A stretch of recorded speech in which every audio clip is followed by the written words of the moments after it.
got your Bibles ready, or Bibles with you, and that you are ready to study. We are going to talk about church buildings tonight. And I actually found, it wasn't an article, I found a back and forth. I don't even know how to describe it, but dialogue. Who said that? All right. You don't have to say anything else tonight.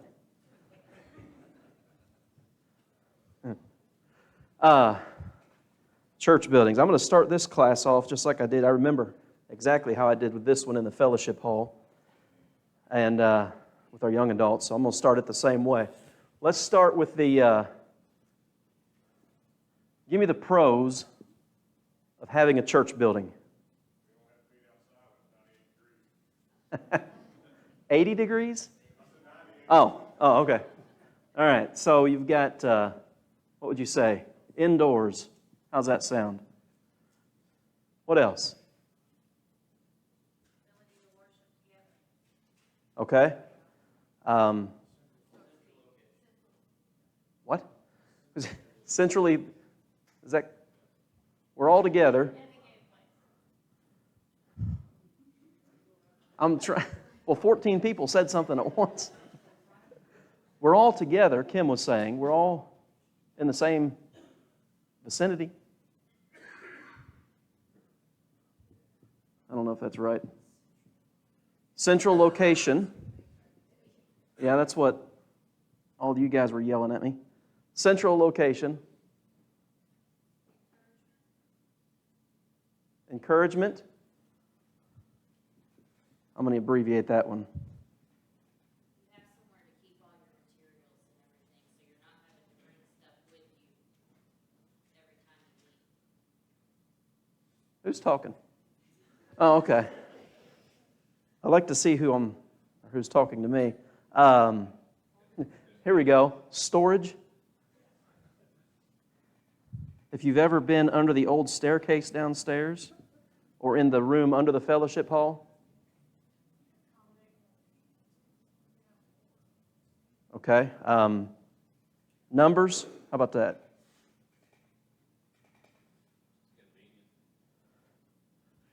It's convenient.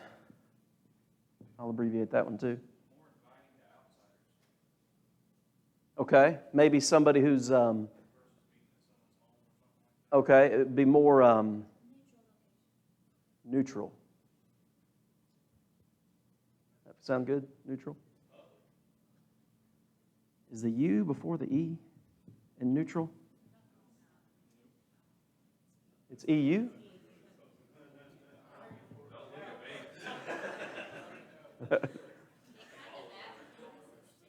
Do what? Advertisement? Okay. Yeah. Everybody knows where it's at. Like here, where are you located? Right behind Palace Drug off Main Street.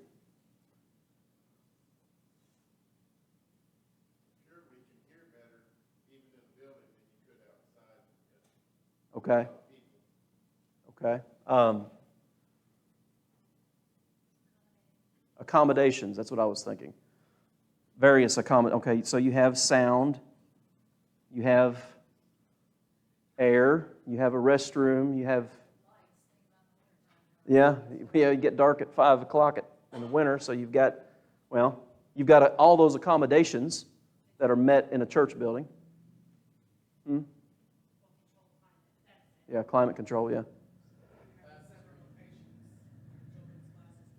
Yeah, classes. So that would be, what, size? How many of your homes would fit this many people plus all the kids that are downstairs right now? Ours wouldn't. We'd probably send the kids outside. And there would be fewer people there. Wouldn't there? Anything else? Any other pros? Okay, you got a baptistry right here. That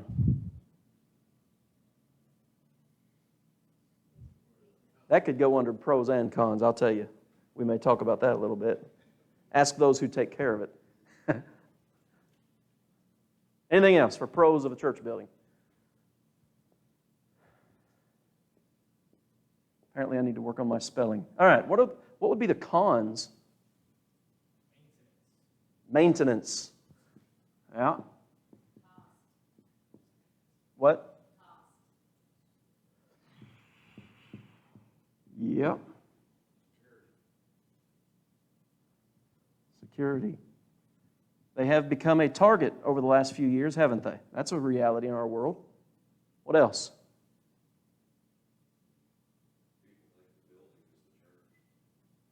Misconceptions of what the building is, maybe? Well, you guys know what we're talking about, so I'll just write church. I mean, and we use that language accommodatively. It's time to go to church. I mean, hopefully we know what we're saying and what that means, but there is this misconception that this is a holy place. Sanctuary. Anything else?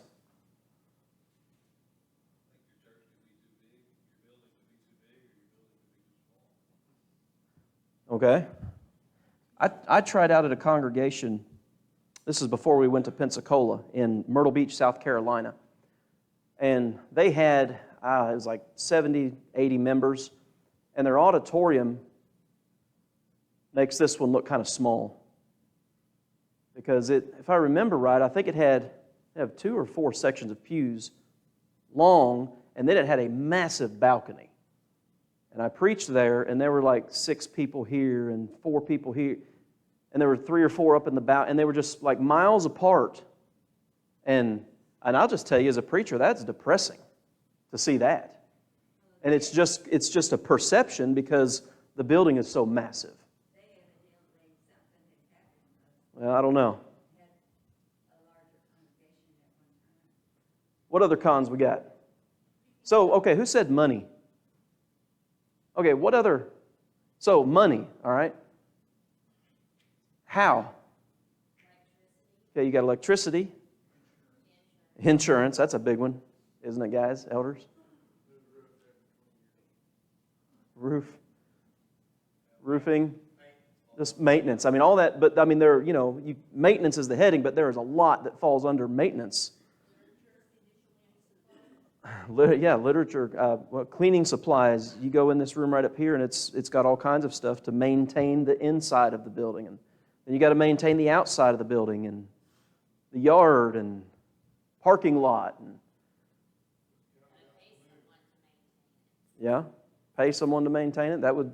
There's a lot that falls under the realm of money when it comes to just the physical plant. What else?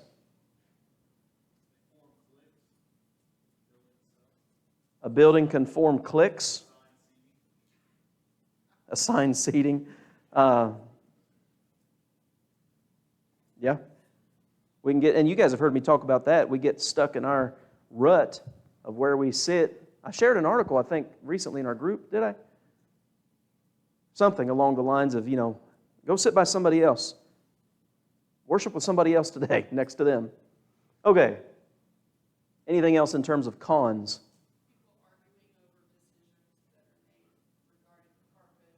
Yeah. Oh. How about design issues? That could be any number of things. Should we have padding on the bottoms or the backs or both or none?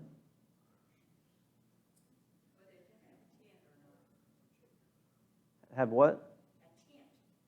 A tent, okay. Well,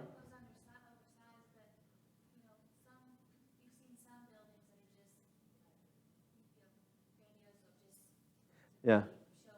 Yeah. Well, look at Europe. Europe's massive religious structures, many of them are now museums. They're not even churches anymore. And I think America's heading in that direction in time. They'll just be museums.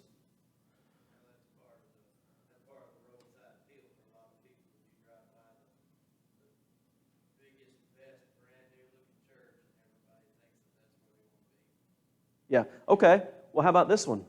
Just what you said there. How about location? Now, here, okay, in a small town, I think we got pretty good location. But you get in a bigger city and you build in the wrong, as we say, on the wrong side of the tracks, folks aren't going to come to your building.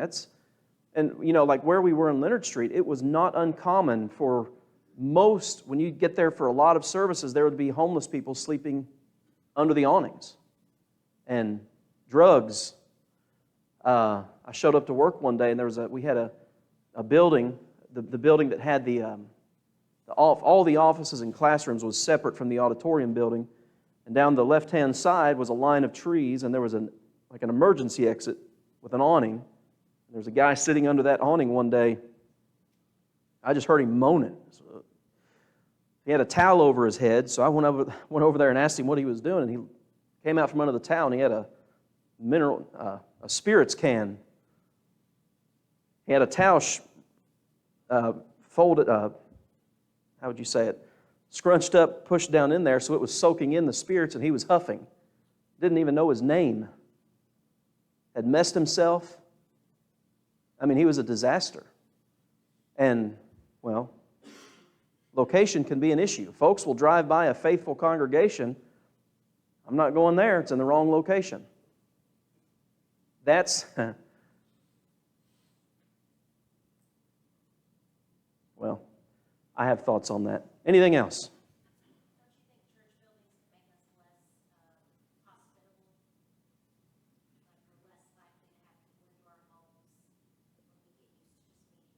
Absolutely.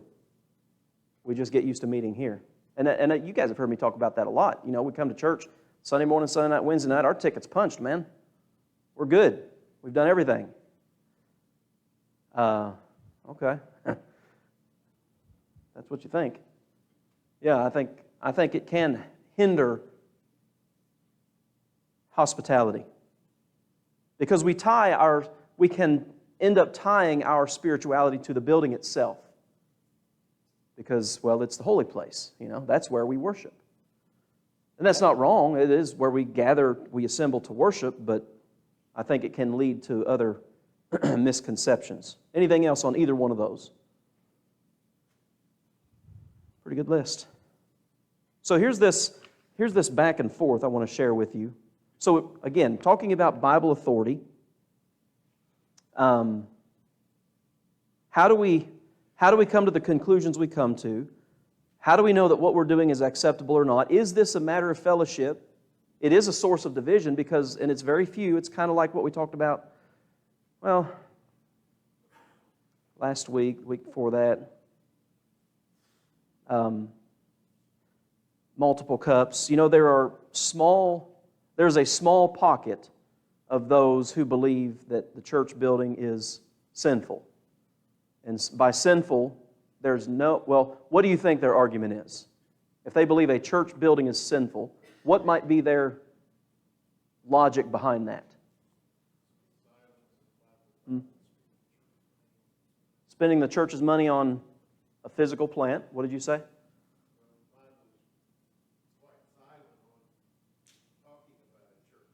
Okay, we don't have any example in the New Testament of a church building. So think about these realms or these manners of authority making decisions. Okay, there's no command. We don't see any example of like the church at Corinth didn't take up a collection to build a building.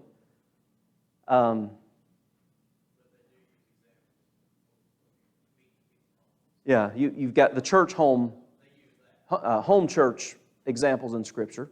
They met at the temple, so that would be outdoors, probably in the temple court area. So the issue then is not necessarily, or is authority. Where is the authority for what you're doing? How do we come to these logical or illogical conclusions? So I'll just read to you. Yeah, somebody else just said they might say that early Christians met in their homes. And there actually is, and especially since COVID, there has been a movement, even within, I would say, the more progressive churches of Christ, to abandon their buildings and go home. There's one in, I don't know what state it's in. I think it's in northern Alabama. And they have a channel. It's called Backyard Church. on YouTube. There's a church, and I can't say what state it's in because I don't remember, but it's called Our Safe Harbor Church. And they have a small plant, but it is a worldwide church because, well, why? Anybody, any ideas? It's a worldwide congregation. Why? Because they live stream. They live stream their services. And so they have thousands of members and less than 100 in their building. People have bought into, have fed into the narrative that, well, if I can watch church on TV, I'm still, even though the church is assembling, I can just watch it on the television and not assemble with the saints. Here's the discussion. Part of it. I'm not going to read this whole thing to you. It's 3 pages front and back. I have a tough question. What scriptural authority do we have to own buildings and property? The Scriptures are silent on this concept. So if somebody comes to you and says that, where might you start? How might you answer that particular question? What scriptural authority do we have to own a building?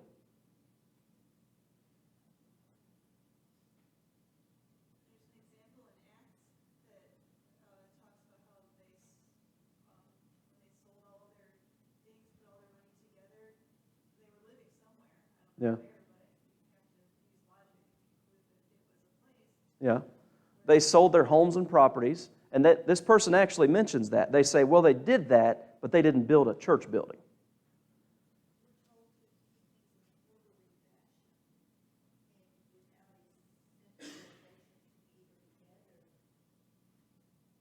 Okay? We need a central location for decency and order, but we can do that at home. We don't need a church building. I'm going to push back on you here, on everybody. Do what? Okay, yeah, it depends on how big the congregation is. But see, here's the answer to that. Well, we'll just create multiple home churches. And we'll have a group of congregations that meet at homes. Because there's no authority for a building.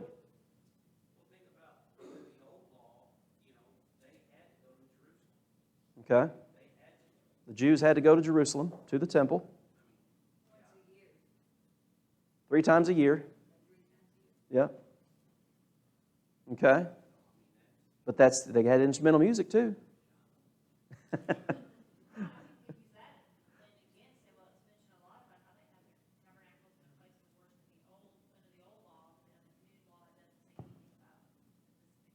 Right.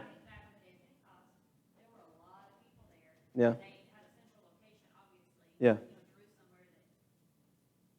It was somewhere near the temple, because you turn the page to Acts 3, and that's where they are. Okay? Nobody's answered my question yet, though. Bible doesn't say we can't have it. Come on, man. A preacher just said that. Good night. It's an aid, not an innovation. Okay, so you got anything else, Jeff? Okay, good.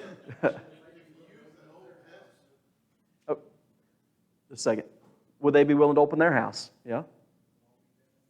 Okay. If we use the Old Testament, which we study all the time, they had a temple, Yeah. which was tremendous, evidently. Temple, yeah.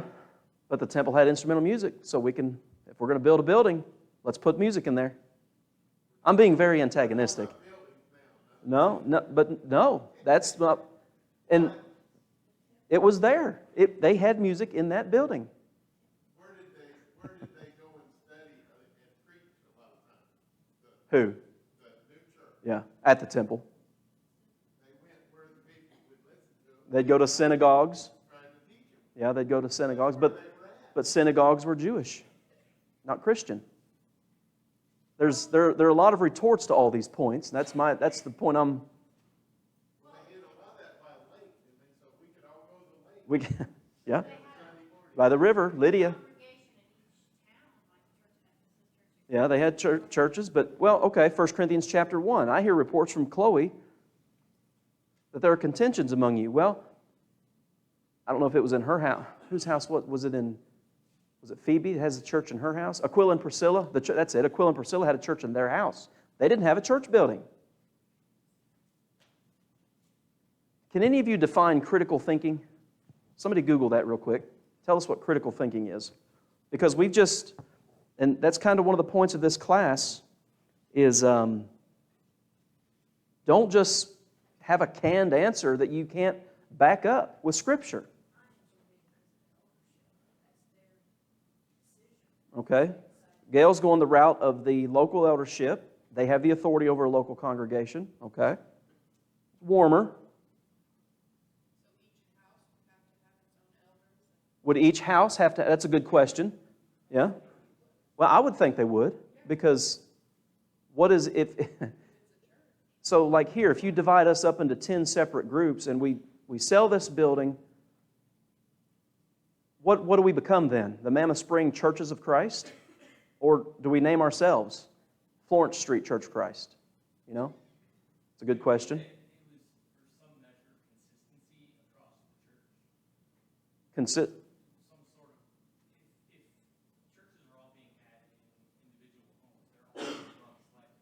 Yeah, they'll all look different in homes. You put them all in some sort of structure with some measure of consistency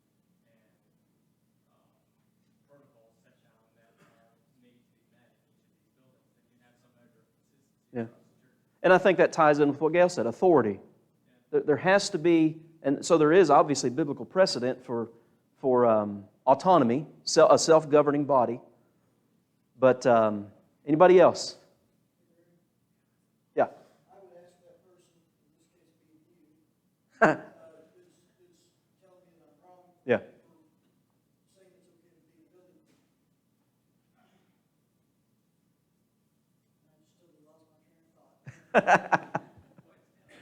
What would you tell me if I was saying it was unscriptural to meet in a building? You were asking me, Yeah. telling me that it's wrong. Uh-huh. He sat up and he forgot what he was going to say. He straightened up and it left him. Well, if it comes back, raise your hand and we'll... So... Like you said, they were in homes, in the early church, but that's when they started. As they grew, they were going to grow in number, and they Okay. were commanded to do so. That's what they thought about. It's not... But they couldn't accommodate that many people, and he didn't want a bunch of different. Yeah. Well, okay, so take the church in Jerusalem. Okay, you got 3,000 on the day of Pentecost, right? Now, there were already 120 there.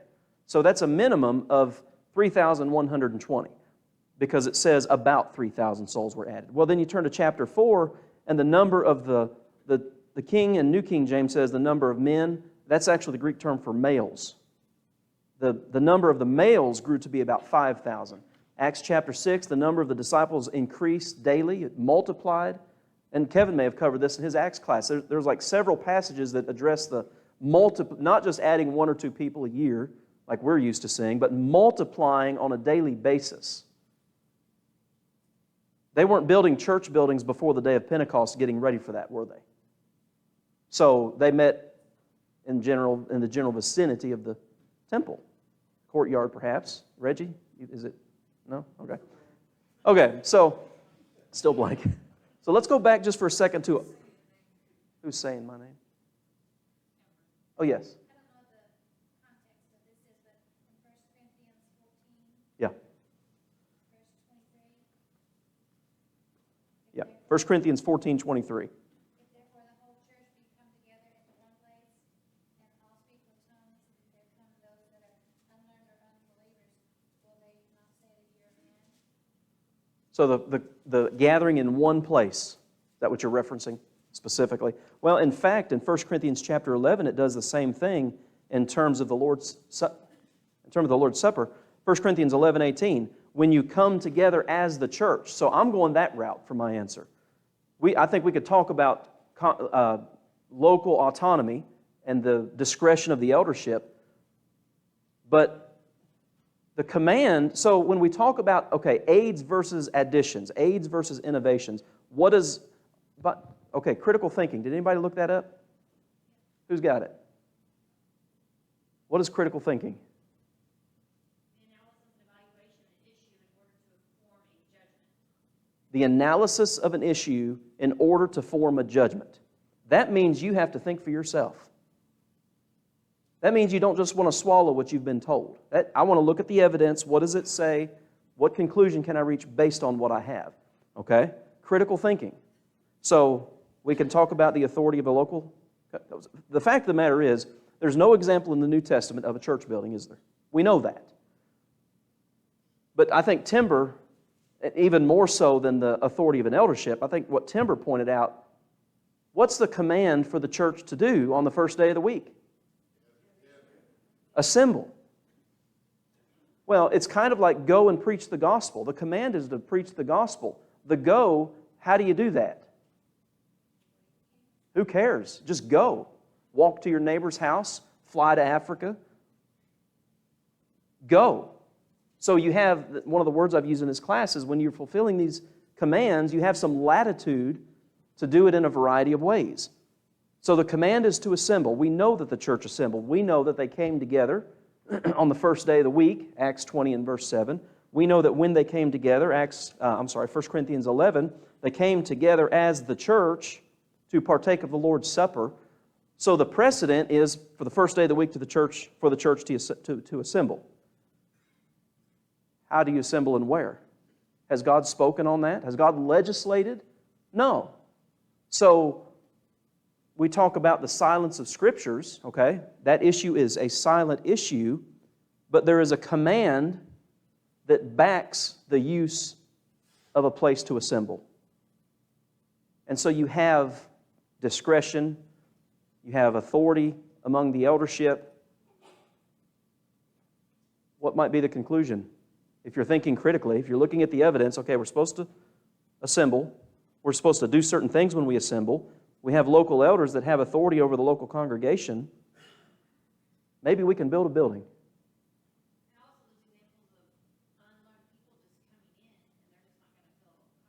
Yeah, well, there are two examples of people coming in. One is 1 Corinthians 14, and the other is James chapter 2. A rich man comes in and a poor man comes in to your assembly. Well, that could have been at somebody's house, yeah, probably was in the first century. They come into our building, into the assembly. So,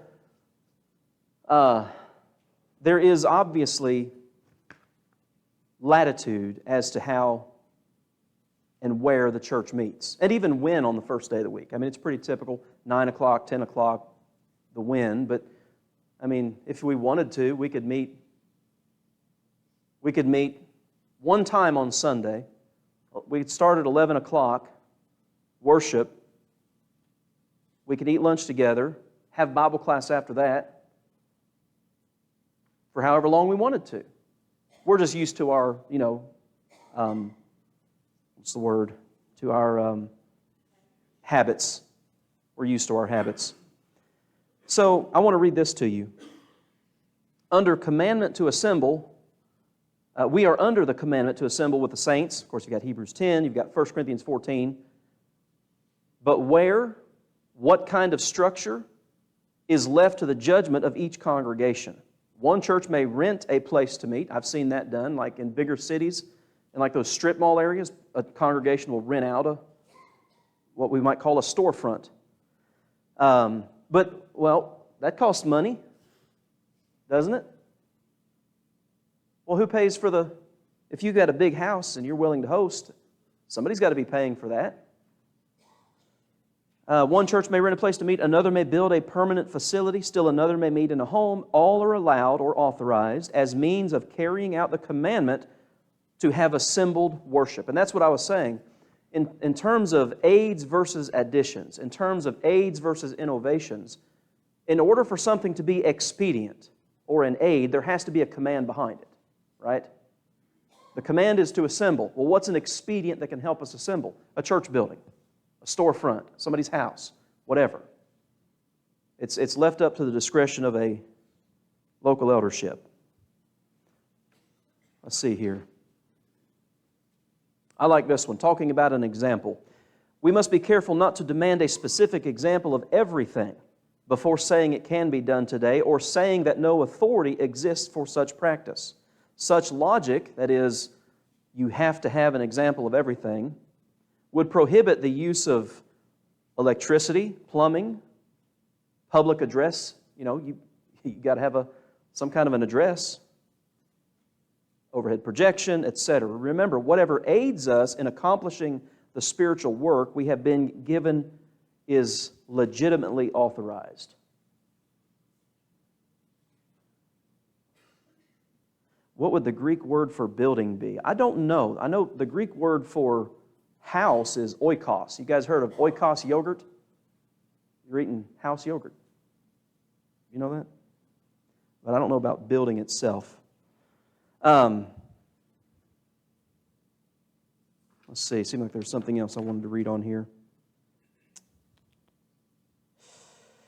In light of all this, how do we get church buildings? Where is the scriptural authority for them, like musical instruments? They do not appear in church history until the 4th century. Well, that's an inaccurate. Like I said, this is a dialogue between two people online. That's inaccurate. Instrumental music does not appear in religion until about the 9th century. That's 500 years. That's no small difference. Today, even the simplest building would cost well over, and I don't know when this was written, but well over $100,000. I have no idea. More like 250 or higher, 250,000 or higher. Now, and the person in response goes on to, whether it is the wisest and most expedient to build, purchase, rent, borrow, etc., is a separate issue, and one which should be carefully considered by a church when weighing its responsibilities against how to fulfill them. Here's the obligation given by God, legislated by God. How do we meet that obligation? Common sense. And that's one thing I've said in this class. One of the biggest things that people lack when it comes to approaching the Bible is what? Common sense. Common sense. You need a place to meet. Yeah, and some people just like the fight. There's no question about that. Any other questions or comments on this particular subject? Yeah.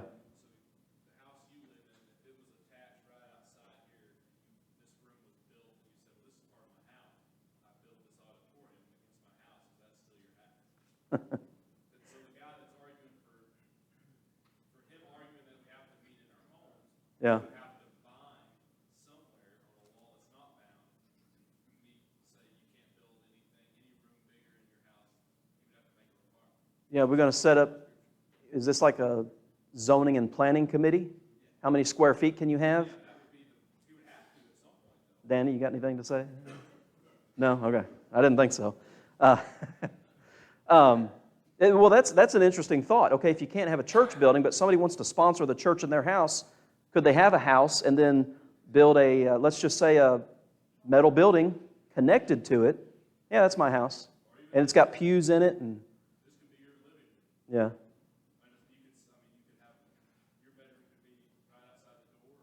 I suppose there are ways you could get around it. You would have to bind somewhere Yeah, on that you couldn't build that. that's true. In a sense, if we were meeting in our houses, there'd be no doubt that one of the members here might be building a new house, and we were growing too big for a house. Maybe they'd build a bigger room and we would, in a sense, build our own buildings. Yeah.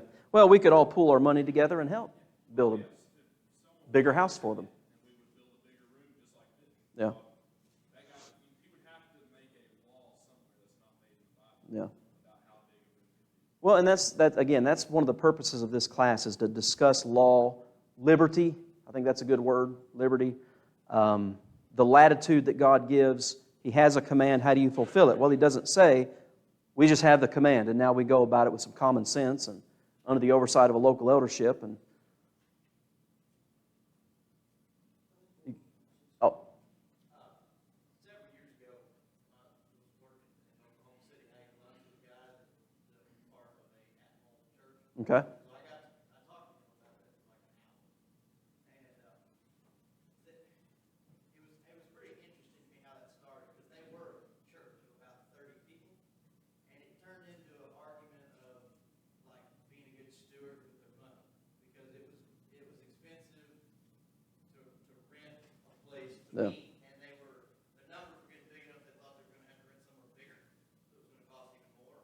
So they just decided to disperse and do at-home church. Hmm. Now, So a house church getting too big, and so they decided to break it down to smaller groups. I asked him a little bit like, well, if y'all meet in one house and there's 30 of you? He said, no, sir. He said, we decided that any of our homes, about 10 was the most they could meet. So they split up 10 apiece on Sunday. Hmm. There was 3 houses that people had volunteered to open up. So they had about 10 apiece. And whoever home that was the preacher of the day. Yeah. And then they would get together like for midweek services. Was there an eldership? There was not. I was going to assume there was not, because I kind of like what Brooks said. How would you handle that? Well, and I even brought up like, well, so you got, 30 people and 10, 10, 10, they're getting 3 different lessons and nobody hears the same thing. Yeah. And he said, well, we switch. He said, every Sunday, a different 10 come to a different home and I preach the same thing. So he said, it made it easier on us so we didn't have to prepare as much.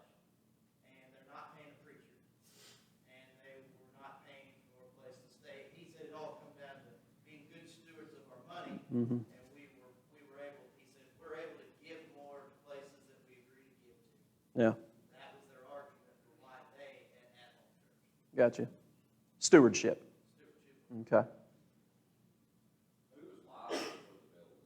Who's financially liable? Like, there would be times when I would think that the eldership or somebody would have to make decisions to borrow money for an improvement or Yeah. to build the building, or who, The eldership. does the elder sign a liability that you're liable? So financially speaking, if something happened here and everybody quit meeting, What would you do with the building? yeah, would the elder, if there was a note on it, would the eldership be responsible for Hmm. paying that, or, I mean, are they? I don't know. That's a good question.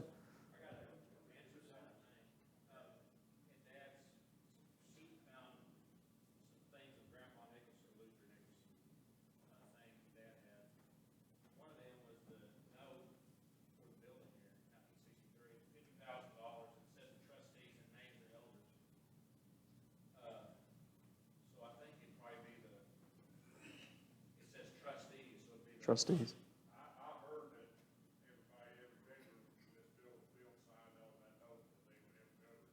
That's what I was told by John. But it was agreed that if we're gonna build buildings, everybody signed on the hill. They Yeah. would be responsible if it had to be a partnership. Interesting. Well, there was obviously some legal, financial issues that have to be addressed. But I know, like, when we... Yeah, you got tax. See, that's another thing. Tax issues, 501c3.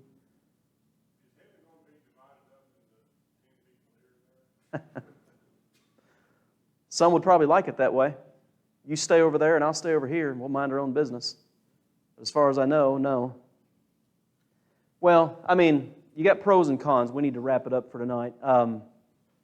But there is obvious latitude for a church building. And I would use the word authority.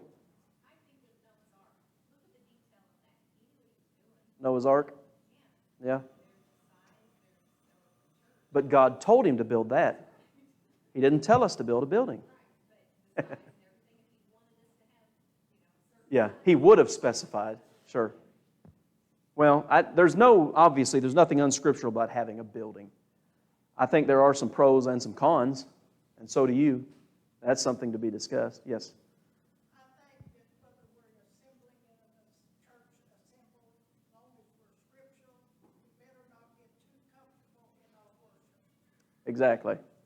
And I think a building can play into complacency because you come in, you sit down, you go through your same routine, and you can get stuck in a rut, can't you?